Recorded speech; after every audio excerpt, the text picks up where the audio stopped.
خاتمو خیر رفت اومد دورم برادر مونای دوست مونای شناختم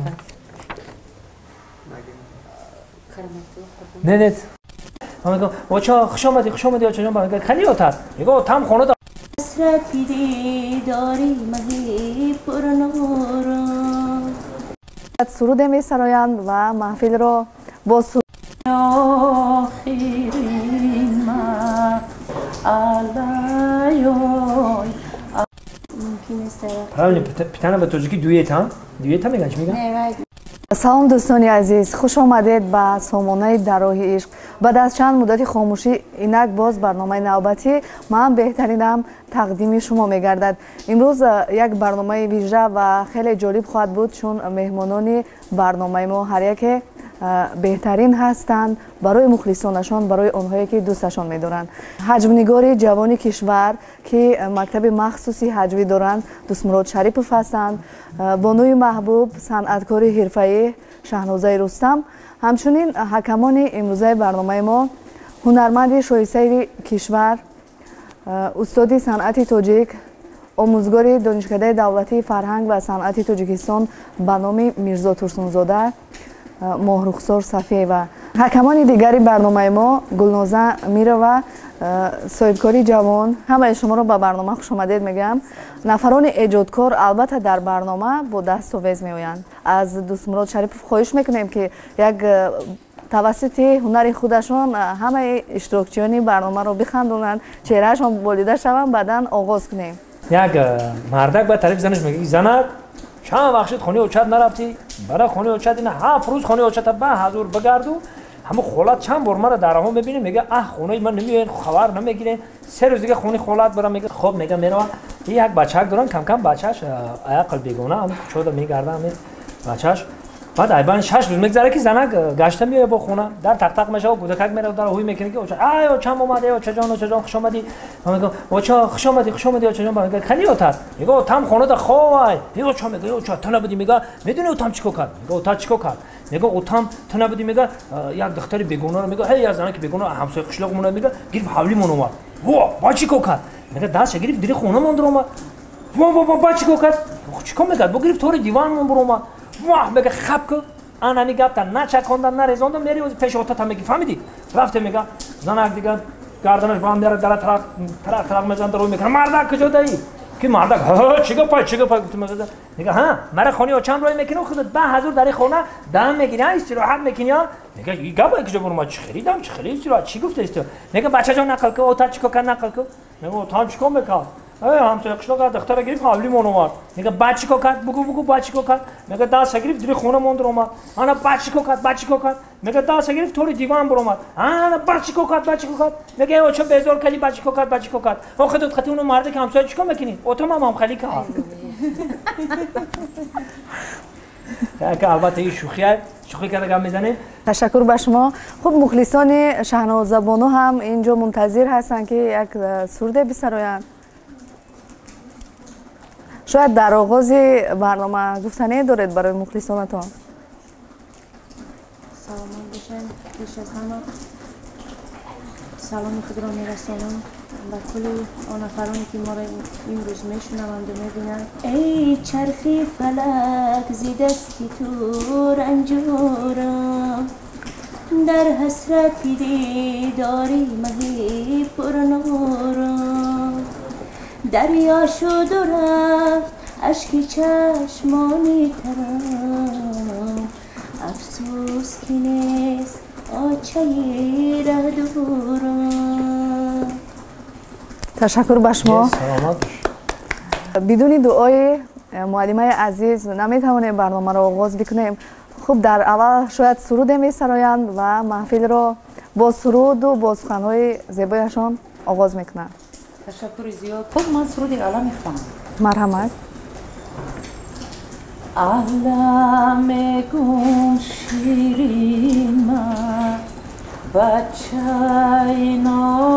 نازنین من مراد اولین من امید آخرین من علایوی علم گم شیرین بچه نازنین تشکر به شما. برای اشتراکچیان در این بخش برنامه 3 دقیقه فرصت میدیم. مرحمت آغاز میکنیم. بسم الله الرحمن الرحیم. دیدی تلفن دیدی شما چی با شما نمیخونی؟ امیدم محرومشین. راستی گفت правильно питание رفتستم ممکن است правильно питание به توجیکی دویت هم؟ دویت هم میگن چی میگن؟ نه دیت دیگر چیزی دیگر میگه همون باشه ببینم امرام من خود من وزن مفروردستم باز ما تنت مثلا میخوام وزن بگیرم خراب ما خب الکی ثانیه ها آغاز شد.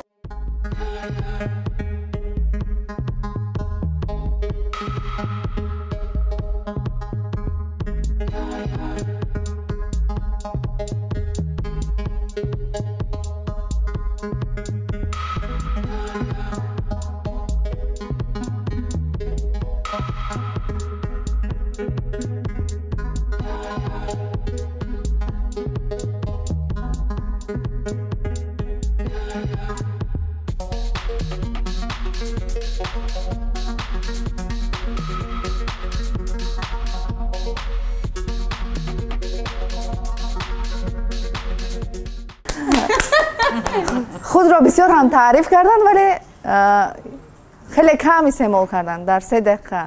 خواهی امرام ما به امرام باشم چی گم ده؟ به امرام باید همه ایتار را میخورده. امرام میشید بعد ذوقش زیاد میشه. ذوق زیاد میشه بعد طلا میکردیم گفتیم که الکی حکمون برنامه آماده هستن که خالگذاری کنن وابسته به این بخش برنامه. تشکر زیاد دوست مراد غالبی امروزه انا محفلی که ما مثلا نوارگیری کرده ایستادیم شدن در بخش اول. در بخش اول بله. چند خالی میگذارین؟ 10 خالی. خودم برای خودم قصد میزنم. 10 خالی؟ آغاز برنامه است و با شهناز بانو هم یگان خال میتواند که تقدیم بسازد. ولی اگر دوست مراد شریف خواهند خالهای خود را تقسیم میکنند. همه خالا ما بگی پرابلم نیست. صاحب 20 خال. خدا بهت نمیگه بچه کی؟ من همچون مجری این برنامه در آغاز برنامه به خاطر که شهناز بانو خوشحال باشند با اجازت شما میخوایم 10 خال تقدیم بسازم. راضی هستین شما؟ به خاطر آنکه دعوت را پذیرفتن. خب با شهناز بانو 10 خال و با دوست مراد شریف 20 خال گذاشته شد. باز هم این بخش را با یک سرود میتوانند شهناز بانو جبران کنند. یک لحظه دیگر سرود شهناز بانو را میشنویم تا آماده شدن بخش نوبتی. این سوز دل مرا کی میدانی یک بوسه طلب داری یک بوسه طلب داری بگیری بری روم دندان بلبم نزن که پی میمانی دندان بلبم نزن دندان بلبم نزن که پی میمانی قامت بلند یاری جان دل بیقراره یار بیگانه نمیشه خش و تباره گر نیاید در دلکم گرد و غباره همیشه در پیشم باشه همیشه بهاره دو چشمکی مست مستی مست مستی یارمه ترا انتظارمه یاره در فصل بهارانه. بهترین صدایتان خسته نباشد. بخش نوبتی برنامه ما تصویر زیبا نام گرفته است. طبق این بخش در 5 دقیقه اشتراکچیان برنامه باید یک رسم زیبایی را پیشنهاد نمایند. اکنون این بخش را آغاز میکنیم. شما آماده هستید؟ مرحمت.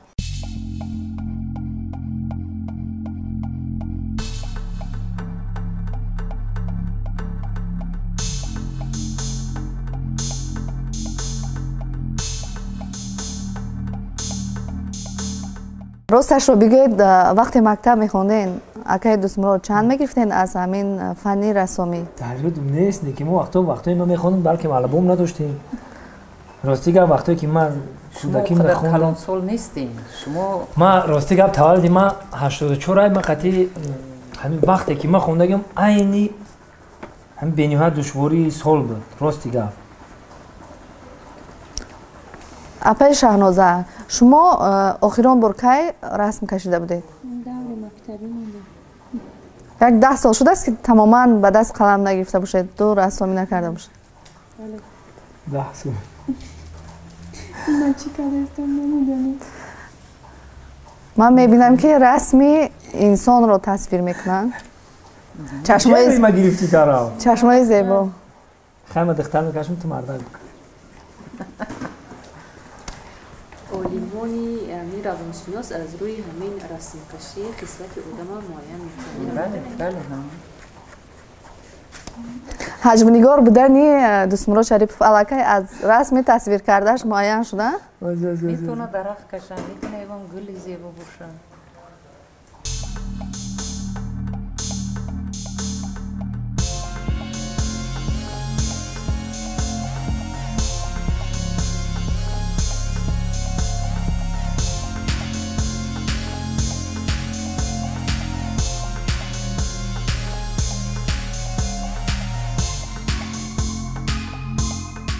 این دختری زیخ کشیده ماما تموم. مرحبا سرود خونده. ها؟ چشماش هم خیلی میمونم. ها باید زیخ اینجا یا بود. خیلی؟ زیخ بود. این دختر زیخ ترک بود. مرا کرد. جا. آه تاریخ شهنازه می نویسم. نداره. دورو کم ترک کمتر می‌نویسم. چند دقیقه علاقه گذشت؟ 3. 2 دقیقه دیگر شما فرصت دارید. خب مرحمت سرود رو فراموش نکنید. سرود بخونم. همچون یک هنرمند جدی جدی. بخونم، تو یونه باشه که خیلی فرق با معنی باشه. با معنی ها.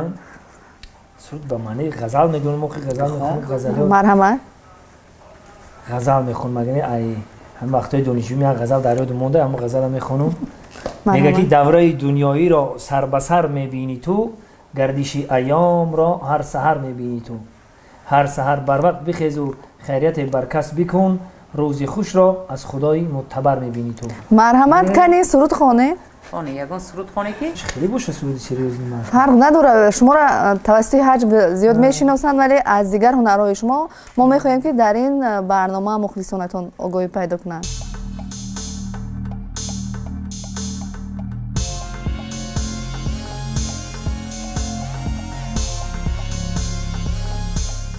یک سرود از استاد کی میخونم؟ جورابک مرادوف. مرحمت محبت را زی ماهی باید آموخت، یا رمان امان امان عزیزی دلم زلیخا، یاری خوشگلم زلیخا، عزیزی دلم زلیخا، یاری خوشگلم زلیخا، باور مکن که لحظه از تو غافلم زلیخا، باور مکن که لحظه از تو غافلم. تو عشق اولینی، تو عشق آخرینی، تو عشق اولینی، تو عشق آخرینی، بر تن من زبانی نیست با خون من عجینی، بر تن من زبانی نیست با خون من. خیلی میخونم. همین سرود رو هم شما به هر بلبلا هستن من زاغ چی در کلا قق کردم تو بلبلا رو بخونم. دوست مراد حتی در سرود در انمی دسه مصرعی که خونده خب علاقه این اکوایز در سرودم و فکرم که نول میمونیم در رسو میرم. خب فرصت خطا خوند. خطا خوندم. بله. شرطی بخش برنامه سرودخوانی نبود. شهنازه را در بخش یکم موندیم کمتر فول چون که با سبب‌های خیلی که میگوین تکنیکی انا وقتی که تورت استعمال نکردن و یک چیزی هست هنرمند همیشه او با دیگر رو حقیقتی میتواند که مثلا وارد همون انا جوش پر کنه مقصد. بله جوش پر کنه. برای همین وقتی که ما شهنازه را گوش دقت دادم یک روبایی کمتر من در خوش نامد و غیر کنکورسی بود. انی که دوست مراد وقتی در بین امین چی میگویم آزمون وقتی که ما خواهش کردیم اما بخش برنامه تصویر زیبا نام داشت. اکو الهام میبیاد الهام در وقتی همون تصویر میآید خودی نخود. خب وقتی ما به انجام رسید مرحمت عکسای تصویر کردهتان رو نشان دید و یک معلوماتی کوتاه پیشنهاد نمایید. از شهنازه بانو آغاز میکنیم. این کس عکس دوست مراد کشید؟ همینطور در من خیلی بزرگ نیستم. نه وقتی زیخه تام کنیم. در حقیقت شما عکس دوست مراد رو تصویر کردیم.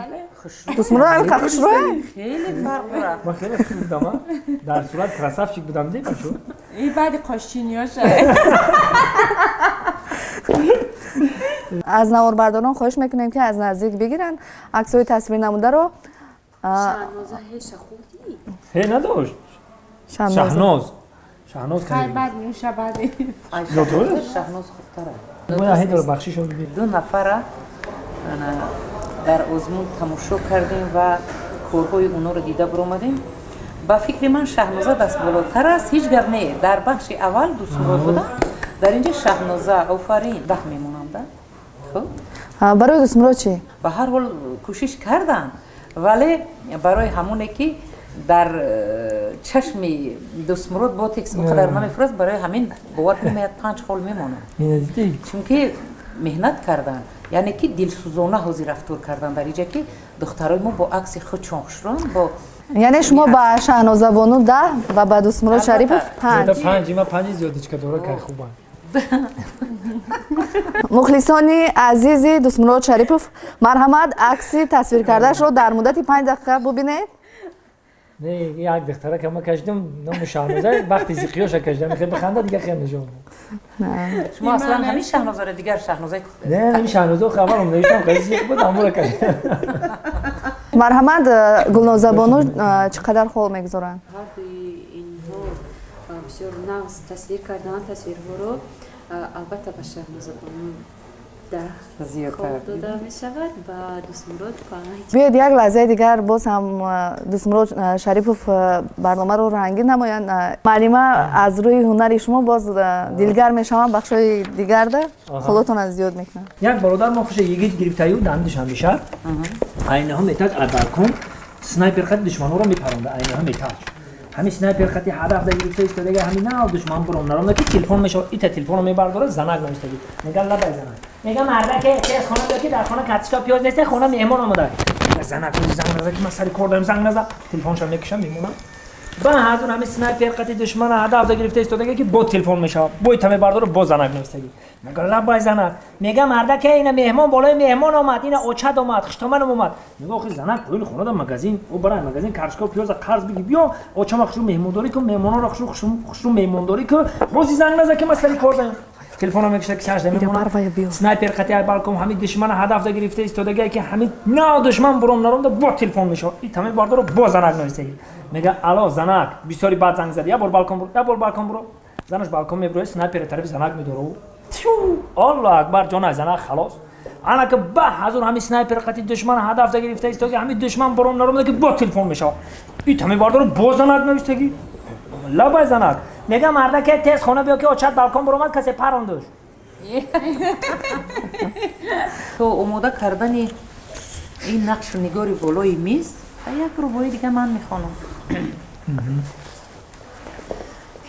من تشنه لبو آب ز جوی میگذرد یارمه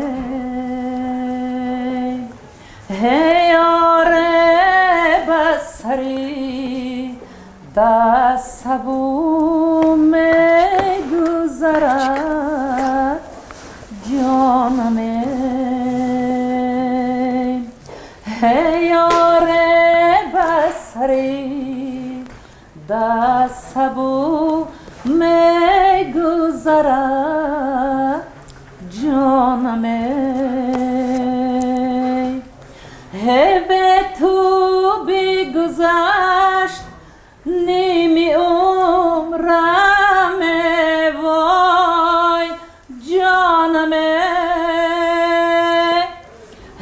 به تو بگذشت نیمی عمرم وای جانمه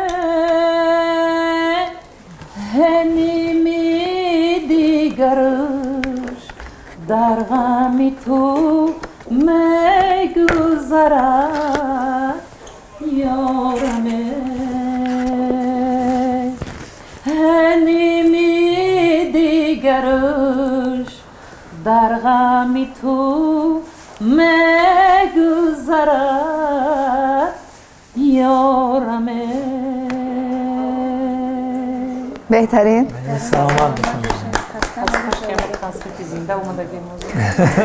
шаҳнозабоно бисёр бонувоне ки ба санъат рӯ меоранд мехоҳанд дар ягон филме нақш биёфаранд. умуман нақшае ба ягон филме нақшофарӣ кардан доред? дар ягон филм иштирок накардам. агар даъват кунанд чӣ? албатта ки хуб инҷо дӯстмурод шарипов сурудам хондан. шумо наметавонед як лаҳза ҳамин ҳунари худро нишон диҳед? хоҳиш нест? бахши навбатии барномаи мо тахайюлот ном дорад. бо истифода аз ҳамин лавозимоте ки рӯи миз гузошта шудааст, шумо дар 10 дақиқа бояд ягон чизе омода намоед.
акай дӯстмурод баҳор омада истодаса, ягон лаҳза ҷавонитона ба ёд намеёред? як рӯз як байт хонда иста будам, худам яке аҳамият додам ки ман бисёр байдоро дурӯғ мехонам да. хеле хонда истам. чӣ суд аз зар ане ёри зарафшонӣ бибори барф дар утри заҳоро ҷавонӣ рафт. ба яке хама нигоҳ гӯш мекунам ки дар ҳақиқат ман бисёр дурӯғакӣ мехонам байдоро. агар аҳамият бутам медонам ҳамон байдо чӣ хеле ану аҳамият наметавонам. бовар мекунед? ба ҳаҷв мубаддал мекунед, на?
من با دستمرد 10 خال میمونم.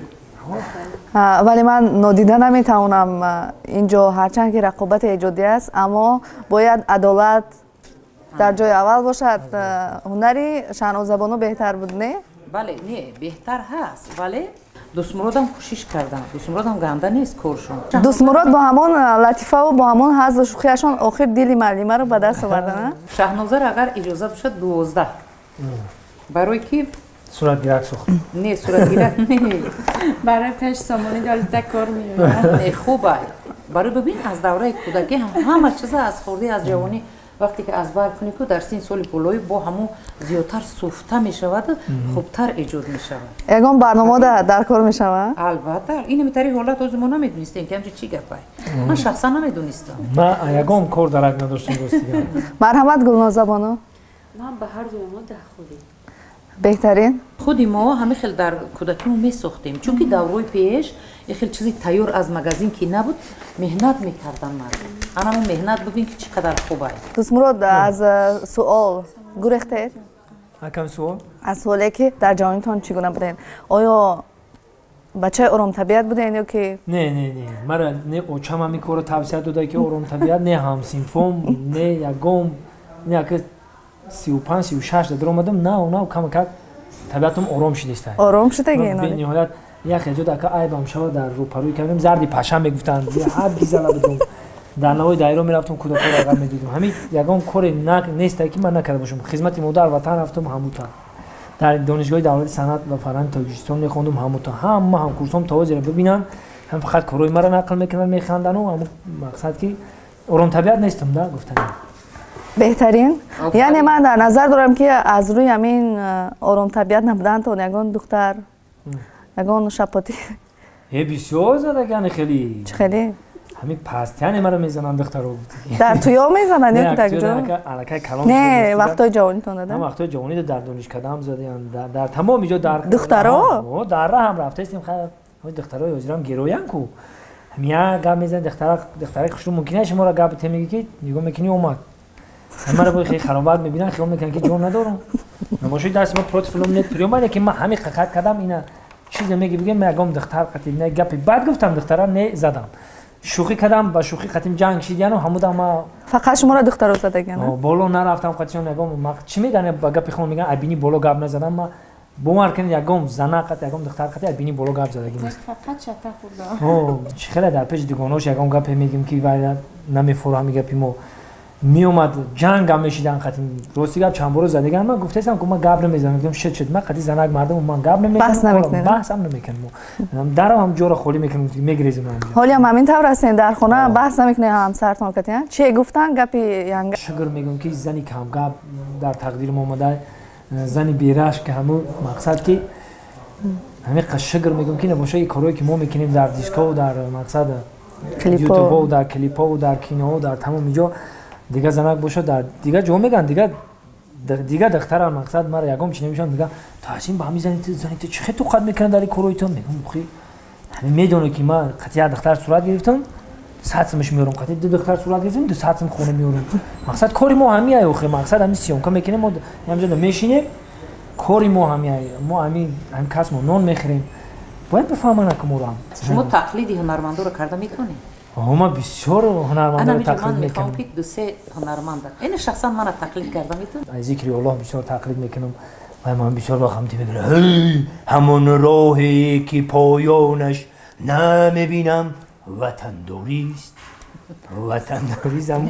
واسه که در بسیار جا میرم امور تقلید امور میکنم بابا عجایب گپا داره در میشیم او بچه بخیر من نگم جونو میبرم مجبورم که بگم من گپا رو نگم نمیشوخی مجبورم که بگم گفته با هر گپا رو خوش میکنیم گپایی که وای گفتگی نیست ما دروغ در بالا وای زام میگیم ذکر الله هم خیلی گفت ذکر الله حکیم دیدی چی گفته معلم بهترین سوال دادن خب سلسله کلیپی زنگین هستیم تمام شد همه 8 زنگ گرفتم بس نیست دیگه دوام نداره با نمیشه که جداییتون دوام خیلی میکنم عزیزم بزرگ شدیم من یکم چیز دیگه میکنم در که خیلی گرفتم میگیره شما میتونید با شاهنامه زبان عینی حال یک بدیهه سرایت بخونم ما چه میخونیم رفتیم شاهنامه زبان ای کدوم اینو تنخونید ایام خبرو سردی مشهور تون یک لازم زنگین است ما یک جوش خونید و بعدن بدیهه دویت معلوم ترا چند بار گفتم ولی من زنگیر نیستم اکم در سیاهی باید منش بستم لیکی روزم ندادی خوردی دیل و جگر ما اسمس روی همه که خستم ای خوابم زنگیر نبودم زنگیرم در پرابلم هود زنجیرم کردی زنگیر نبودم و زنجیرم کردی در پرابلم هود زنجیرم کردی. تشکر. میده میده چشم و کن ای سر و پای تو زیبا مثل باران مثل دریا میده میده چشم و کن میده میده یادی ای سر و پای تو زیبا مثل باران مثل دریا. احسن به هر دو شما. برای حالتا که شما یک جای بسیار میافتیم مثلا شاه دختر شکر دختر شاهی دختران بیا این یک چه رفتیم بسیار دو مصرع ازمی خون شاه دختر شکر دختر شاهی دختران ابرکت به من بینما شوم به تو غلام. شاه دختر شکر دختر شاهی دختران ابرکت به من بینما شوم به تو غلام. ابرکم چی میبینی یاری بدگمان در بازار عثمان ندیدی اینا مثلی همان. اکنون بخش نوبتی برنامه پاسخ فوری آغاز می‌گردد. در این بخش باید پاسخ فوری باشد، زود باشد و پاسخ نفری دیگر تکرار نباشد. اینجا از حکمان برنامه خواهش میکنیم با پاسخ ها توجه نمایند. شما آماده هستین؟ من غمگین هستم برای اون که چند وقت شد کیسم پول رو ندیده است، برای اینقدر غمگین هستم. من آرزو دارم که کیسم پول شود و به امریکا سفر کنم. من سفر کردن میخواهم. نه سفر کردم. چه سفر کردم؟ پاسخ فوری است. از امریکا راست به دبی سفر کنم، از دبی به ترکیه به انطالیا سفر کنم. من خوردن نمیتوانم. برای اینکه همین معده ژلوکای من درد میکند، برای همین خوردن نمیتوانم. چی رو خوردن نمیتوانید؟ گوشت رو، چیزهای سختی رو. شما باید پیشتر میگفتین. من خوردن نمیتوانم. چیزهای سخت رو من خوردن نمیتوانم. گوشت، نانی سخت، برای فقط خلب میخورم، درونی خلب رو میخورم، جای ملایمیش رو. من با او قهرم ولی در بهار میبخشم. راستی گپ مرا خفه کرد. او را با دیگر کس دیدم، مرا خفه کردونه که در همین بهار روز عید مادران میشود، من آن رو میبخشم. من آن میوه رو دوست میدارم. اون میوه چنانم شیرین است که باور میکنی دهنت آب میکشد. برای همین قدر من رو دوست میدارم. در اینجا آب رازی بدهی دادن ممکن نیست. نه تمام ممکن نیست، ضرورت ندارد برای آب رازی بدهی. فقط شما نامی همان اشیا است، میوه است، نمیدونم بگیره تمام. در این سوال هم سیب رو دوست میدارم. من بار دیگر در این برنامه شرکت نمیکنم. بار دیگر در این برنامه برای آن شرکت نمیکنم که سوالهایش دشوار به نهایت خیلی خیلی کارو برو به نهایت خیلی من راستی گفت. شما نامی یگان برنامه رو باید میگرفتید. برنامه رو نامش میگیریم. تلویزیونی برنامه باشه که اینترنتی فرق نداره. البته در این سوال باختید. من احترامش میکنم. برای آن که وای مادری من است، من هم احترام میکنم، باید احترام کرد کلی مادران. یعنی مادر رو شما پاسخ رو فوری بدون ابرازی بده. کتاب دوست داشته من، کتاب قرآن، سراینده پسندیدم، روزیبک فیضلی. تشکر به شما. به هر صورت هرچند که در بعضی سوال ها ابرازی بده دادن کمی ایستادن ولی ما برای شما فرصت داده بودیم. الکی آغاز میکنیم با شهنازه بانو بخش پاسخ فوری رو. باید جواب ها تکراری نباشد. من غمگین هستم برای آن که از دوستانم دورم. من آرزو دارم به خانه کعبه سفر کنم. من سفر کردن میخواهم. سفر من فقط خانه خدا است. باید یگان نامی کشور رو میگرفتید؟ من خوردن نمیتوانم. پرهیز هستم. چرا یعنی نامش مشخص باید می بود؟ من با او قهرم ولی او را در بهار میبخشم. دوستان دارم. من آن میوه را دوست میدارم. سیب را. من باری دیگر در این برنامه شرکت نمیکنم. در برنامه‌ای که حاضر روی نوار ما رو دیده استفاده من احترامش میکنم. مادرم کتاب دوست داشته من. کتابی دوست داشته من کتاب قرآن است. سراینده پسندیدم. سراینده دوست داشته من ملکه سعید. بهترین چقدر که امکانیت بود، چقدر که تلاش کردند در این بخش هم خیلی فعال بودن هر دو اشتراکچی برنامه. از حکمان برنامه خواهش میکنیم که اندیشه های خود را وابسته به این بخش برنامه پیشنهاد نمایند، همزمان بها گذاری کنند. با دوست مراد من در این حالت 8 خال گفته میتوانم، چونکه اون چیزی که ضرورت بود باید که در جواب میدادن، باید مثلا جوابی مشخص امینا کمتر سروسیمگی میکنن، فکر میکنن که این همون صحنه حجب است. نه، باید این خیلی نباشد. با شهنازه چی گفتنی هستم؟ حاضر جواب، بسیار حاضر جواب خوب مشخص جواب میگفتم. فقط یک سوال تکرار رفت.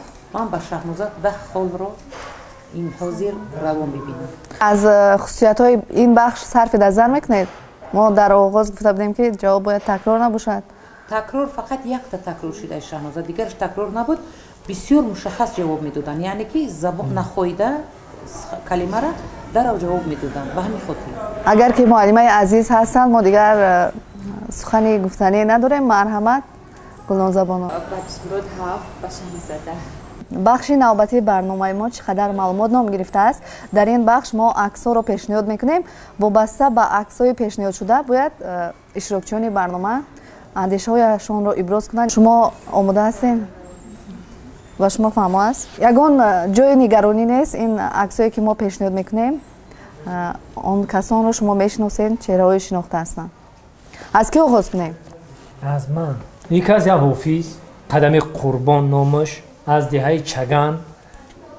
راستی گپ خاتم خیر رفت اومد دارم، برادر مونه، دوست مونه. یک هنرمند. وابسته به فعالیت ایجادیشون ندارین دیگه معلومات؟ فعالیت ایجادیشون یک کودکیش حافظ بود، نه که هنرمند نشناخته بود.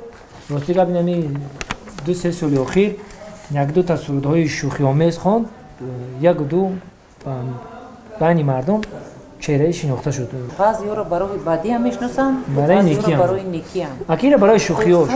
مردمی تاجیک همون شوخی را دوست می‌دارن، چیز ساده را دوست می‌دارن. ایروی همین چه قدم قربان هم میشناسن که مقصد شوخی‌های زمانوی میکنن. مرحمت عکس نوبتی رو پیشنهادتون میکنیم.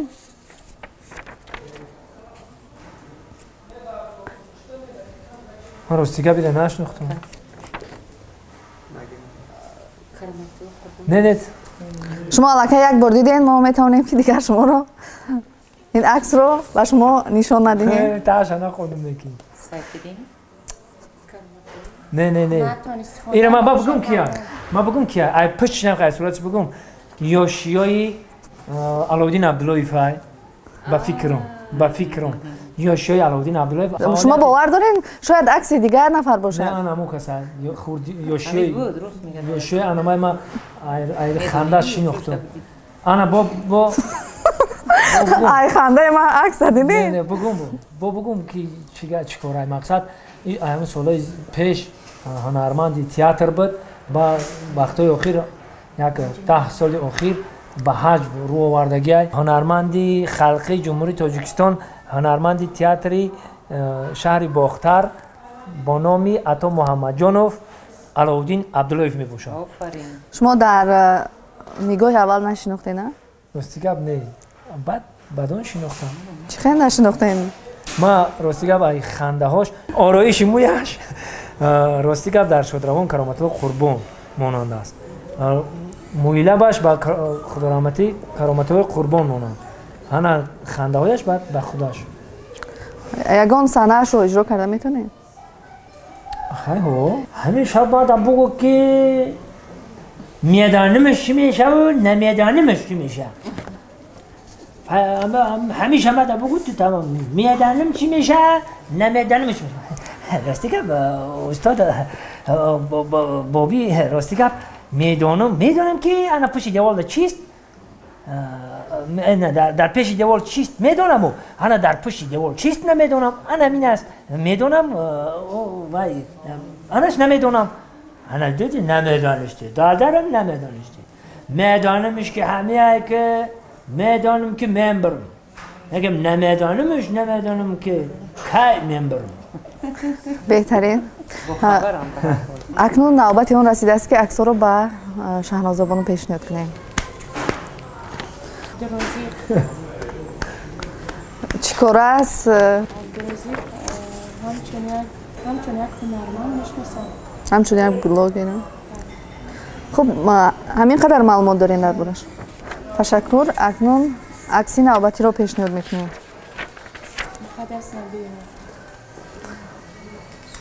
آموزخانه استرادای تاجیک شاگردان مقدس نبی وقتی که این کسا صنعتکار بودن هنرمند بودن مفید بودن به هر حال دوستشان میدارم بسیار وقتا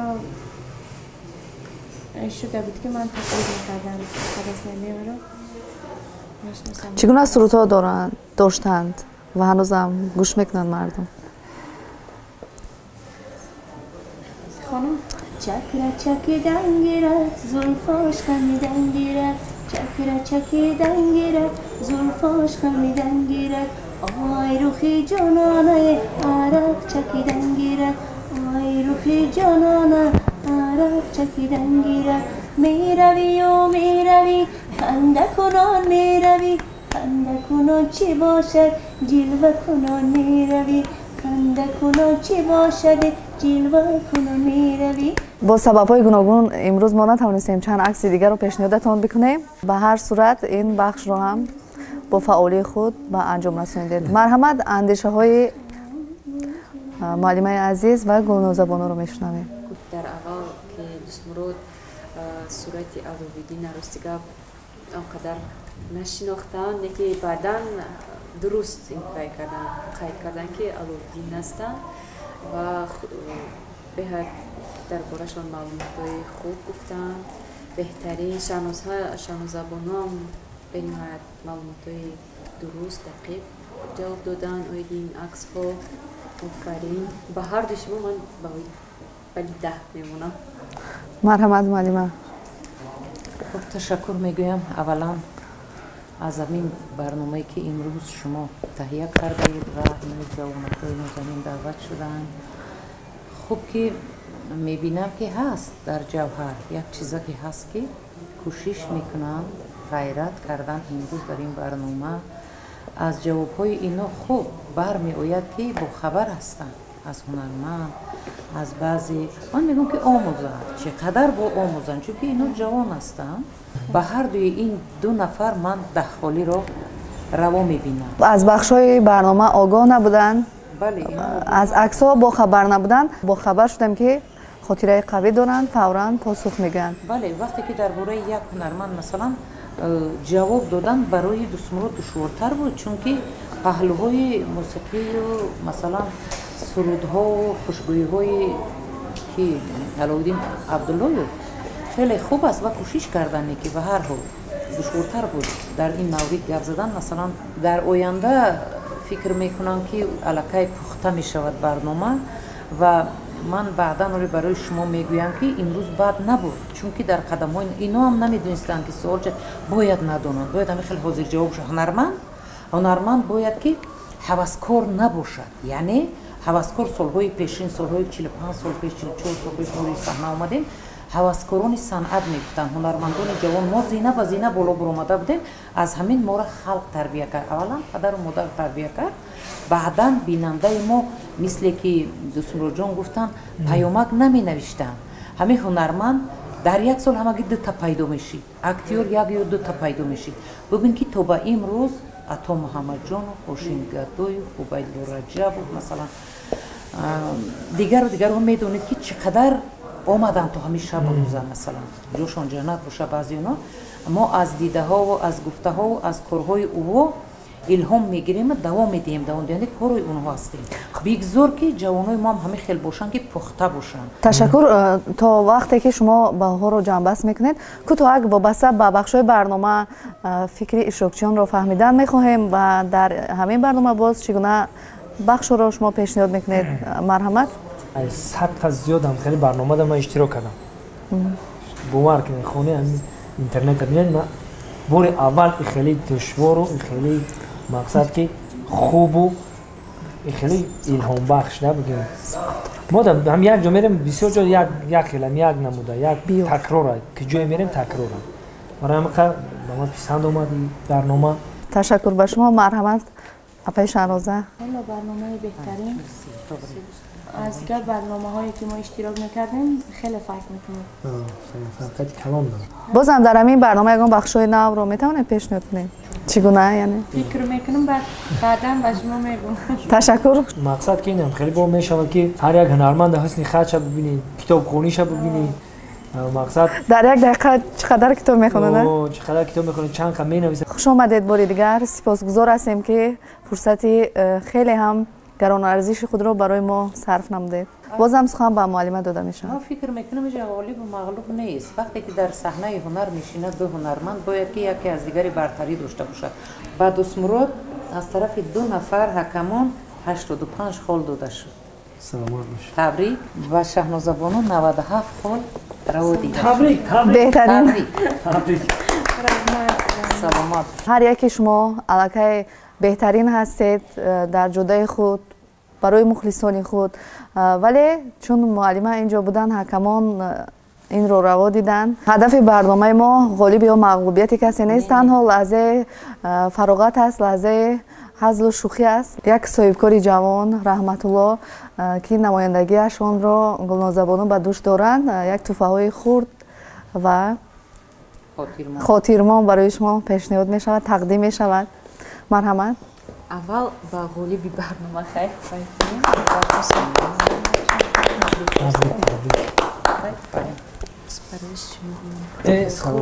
ташаккур. ва ин ба муаллимаи азиз. На трендовый рынок Таджикистана появился интернет-магазин royalshop.ru. Здесь вы имеете возможность по доступной цене заказать и приобрести огромный ассортимент качественной продукции. Ваша красота приобретает изысканность с помощью наших эксклюзивных товаров.